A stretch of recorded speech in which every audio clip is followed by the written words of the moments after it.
Can't you see I'm breaking? Baby, I'm not faking.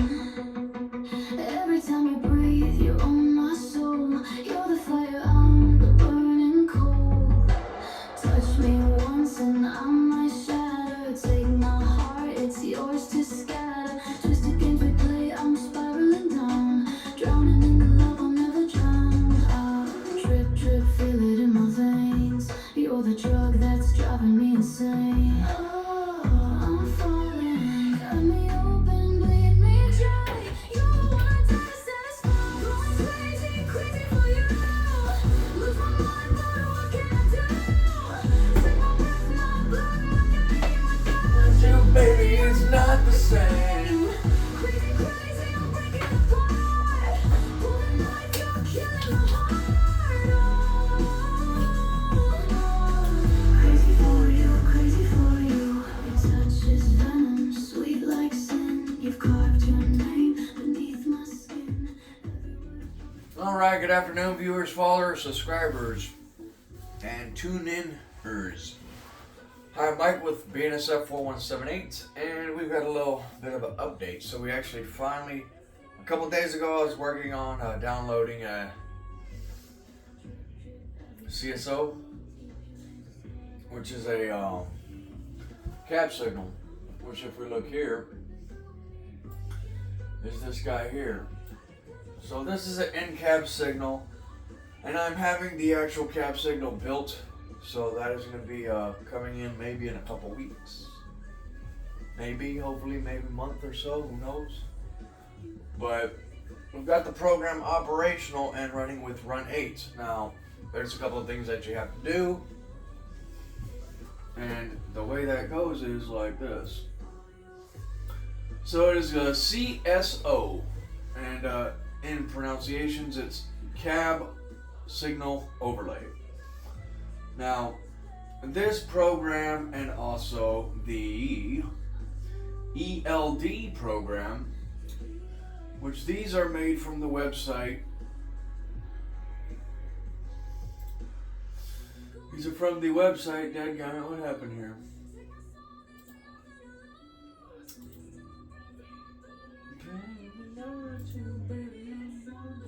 Recent searches. There you go. Where you can get these two programs is from Railcoder, Railcoder. So you have external locomotive display. Okay. Also, there are going to be some updates on that. But you have a Railcoder port duplicator. You have to download this. Okay. And we're going to get to that. But cab signal overlay, which we'll go to learn more. So what we'll do real quick is make it operational, that way you can see, because right now we are at a restricting. So if we go to the dispatcher screen and we give ourselves a clear, which we are down here at CP Frost, you'll see this guy's changed to green, or at least a restricting if that's the case.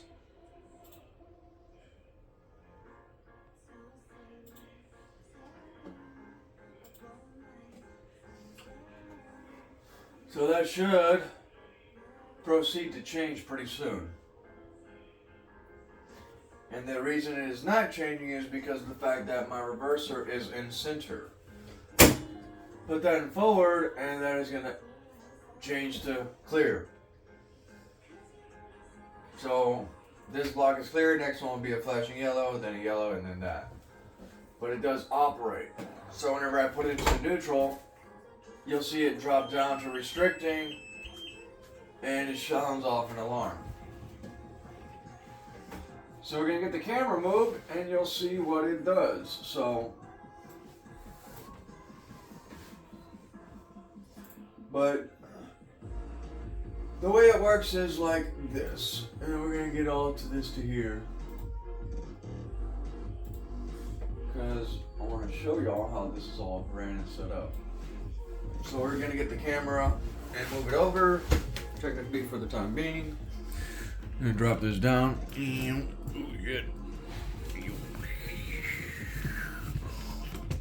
Okay. We'll disconnect this guy here. And we're gonna get you moved over to the other side. Now the $1 million question is, do I really have to put it on a stand right here? This damn thing is huge as hell. Yeah, that sucks. Well, that blows balls, I say. That's tall as hell.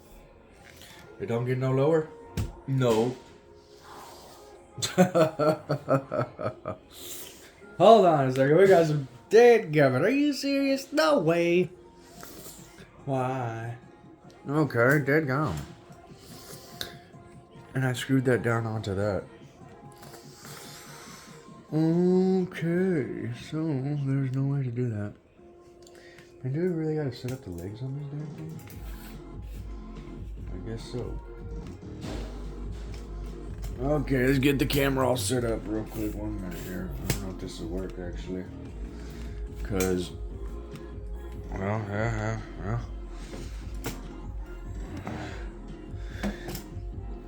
Okay, you have to make this work somehow.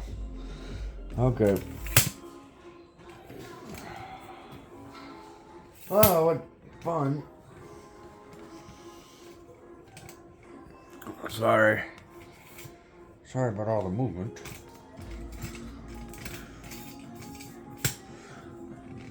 Okay, I'll get you set up right here. And then we're gonna raise you up.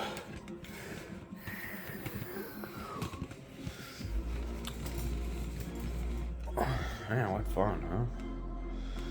It's like, oh my goodness, are you serious? Yes, a little bit. Zoom in right here to the screen.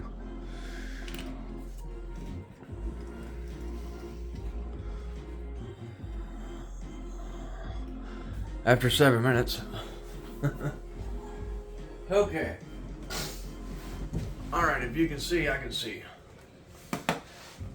So, what you're doing here is this. When you're running these two programs, which is the ELD, this guy here, and then also the cap signal display, there is a port number, which is on here. Okay? So we'll see that and show that here. Boom. Integration, UDP port, and port number. Now the actual port number that you're running off your custom cab simulator is whatever number you choose. It is a 4-number phrase. So let's just say 7767 is the number. Okay. Now, the way it works is you can run one system off the UDP port perfectly fine. But if you run multiple, it has issues because it's getting interference. Okay. So that doesn't work. So this is where you get this. And what this is the Railcoder port duplicator. So the way it goes is your Run8 UDP port is 7767. That's on your custom locomotive simulator. Okay, which is the control device. Then we have port 1. That port is going to be 4567. And then I've got my MFD screens, or ELD. That port is 1234. Now you don't want to have these numbers close by to each other like 7768, 7769 because it's not going to work. For some strange reason, just one number off, no. So, whenever they do make the program for the PTC, that will be a third port. So PTC can be 0723, something like that, or 0050. So, or 300s, 200s, whatever. Okay? But the way you do that is you set that up and you press start. And that closed out.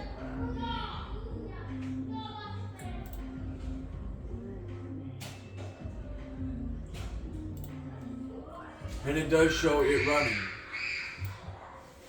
Sorry about the kids, good. Sorry about the kids. Hey, quit that! Yeah! Yeah, quit! Yeah, quit making a mess. 2.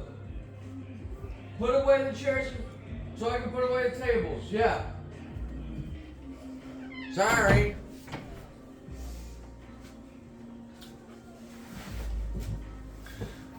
So whenever you see that working, I always like to put everything at the bottom down here. Okay. That way I've got it all easy and accessible. And RX is flashing, which tells me, okay, that it's registering and giving off. So I always minimize it. So now this guy works, right? And I've got him on a red.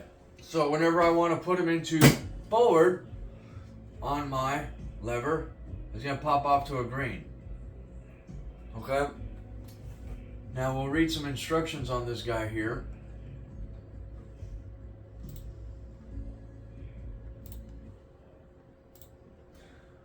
So we'll get the instructions on this guy here, but yes, this is your C.S.O, cab signal overlay, okay? So whenever you do that, you do UDP port, your port number, 4567, whatever number you choose, and then you start integration.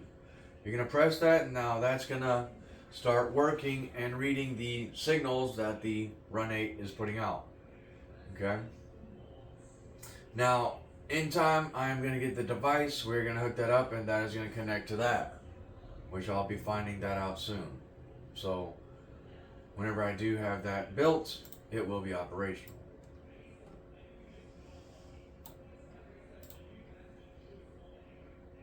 So, with that being said, what else? Like on my MFD screens, I'll show you here.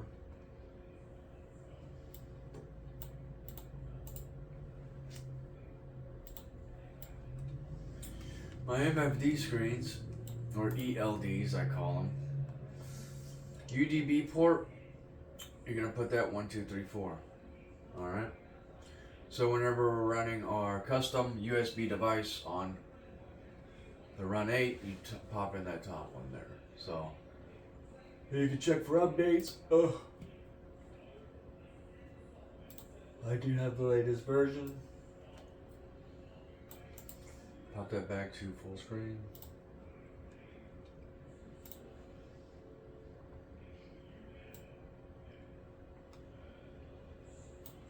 So we'll go back to here on the internet.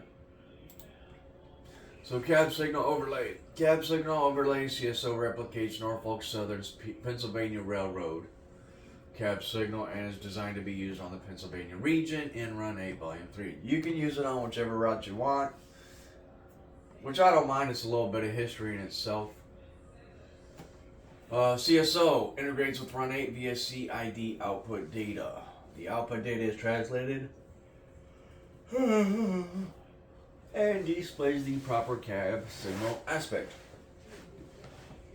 So as you can see, the top one is clear, and then we have approach medium, and then we have approach, which approach medium is flashing, and then approach is yellow, and then the very bottom, restricting, which is red. Okay. It does have instructions on getting the system set up.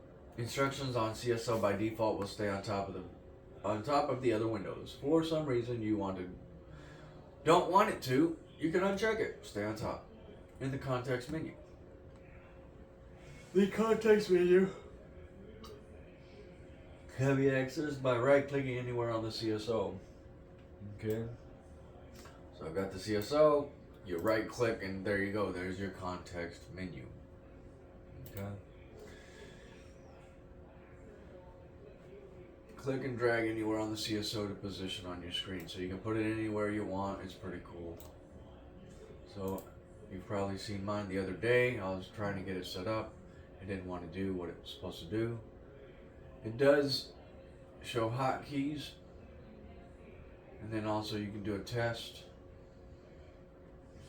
You can check for updates. You do have the latest version. Okay. So yeah. It is operational now for Run8 C.S.O. cab signal overlay. So whenever I go on my dispatch screen, I can pop the bad boy to a red, bloop, and it is going to drop it. You see that? Sends off the alarm, which what you press is critical enter to turn off that alarm. We'll be writing code for that and putting in a button to press whenever I do that, because I don't feel like going back to the keyboard whenever that does switch while I'm using it. But yes, we can pop to a yellow, which is going to switch up to a green because it is green on the next block all the way down. And we'll get it to that. But yeah, I've been running this for a couple hours just to see if any more bugs would come through. Haven't seen none yet. I'm parked out here in Victorville.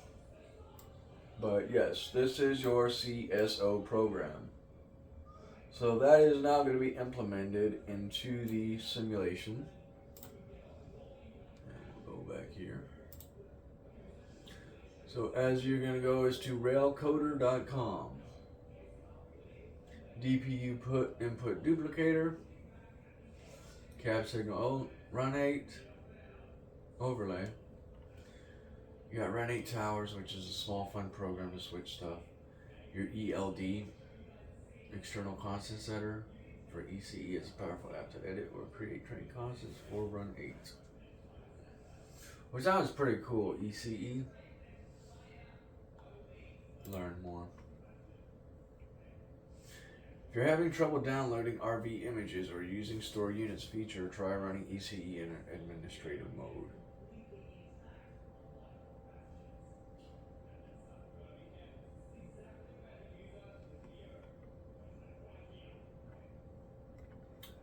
So yeah, checking that stuff out is pretty neat. Yard 8 and Railcar database system.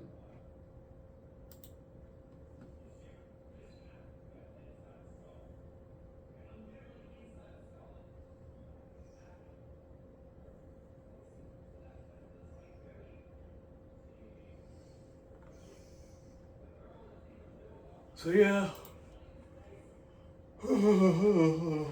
that's pretty much it on that part. Your ELD, external locomotive displays, and your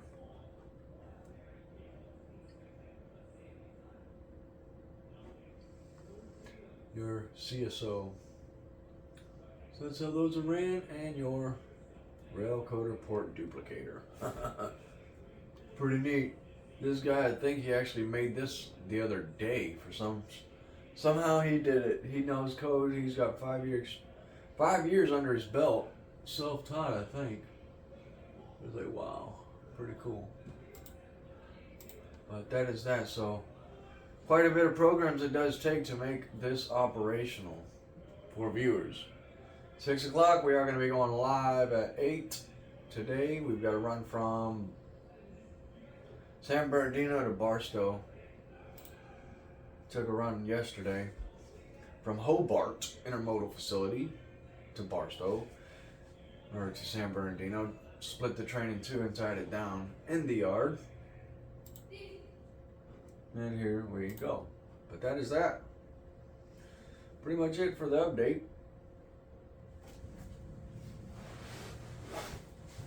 Which will get our music going here.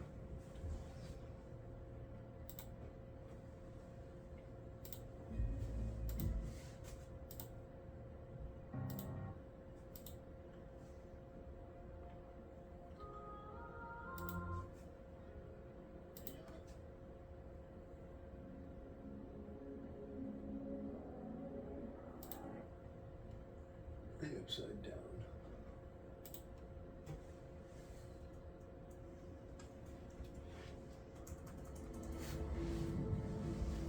Pretty much it right there, I'd say. So, let's get this back up here.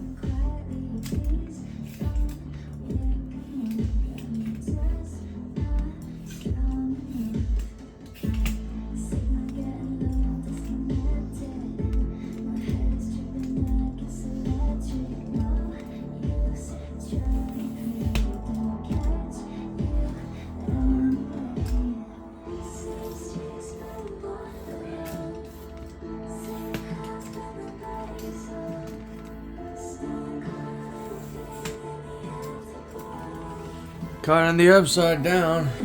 Yeah, sorry about the camera movement and shit. Not the very greatest of this. Especially with the tripod in one hand.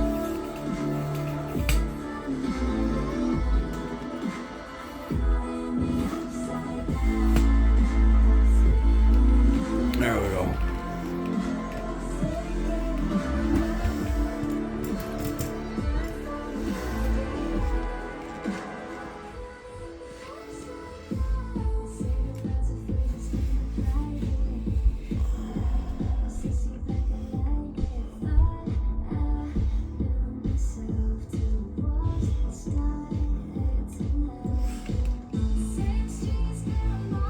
See, the thing is, the view on that is perfect. I don't know why. You know, I have no issues on the video whenever I'm actually doing recordings. Whenever I'm doing it live, something is wrong. So,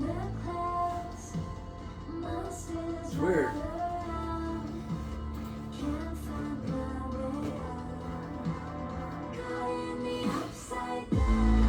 So we'll upload that there. But thank you for tuning in. A little short video of the update. Pretty good update, I'd say. And thank you. PNSF 4178 out.